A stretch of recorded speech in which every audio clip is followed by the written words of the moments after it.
ଷ୍ଟେସନରୁ ଘରେ ଆସି ପହଞ୍ଚିଲା ପରେ ଘରର ଅବସ୍ଥା ଆପଣମାନେ ଦେଖିପାରୁଥିବେ। ପୁରା 15 ଦିନ ଘର ବନ୍ଦ ଥିଲା।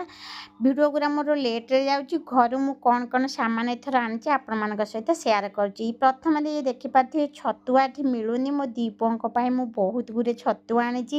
ସୋୟା ବଡ଼ି ଆଣିଛି, ତା ସହିତ ସେଉ ଗୋଟେ ପ୍ୟାକେଟ୍ ଆସିଛି। ଅରୁଆ ଚାଉଳ ବି ଆଣିଛି। ତା ସହିତ ବଡ଼ି ମାଉସୀ ଦେଇଛି। ତା ସହିତ ଇଏ ମୁଗ ଡାଲି। ସବୁଠୁ ଭଲ ଜିନିଷ ହେଲା ଉଖୁଡ଼ା, ମୁଁ 10 ବର୍ଷ ହେଲା ଖାଇନି। ଗଜା, ମିକ୍ସଚର ଆସିଛି। ତା ସହିତ ଅମୁଲ ବିସ୍କିଟ୍, ଇଏ ମୋ ପୁଅମାନଙ୍କ ପାଇଁ। ବିରି ଆସିଛି, ତା ସହିତ ନିମିକି ବି ଆଣିଛି।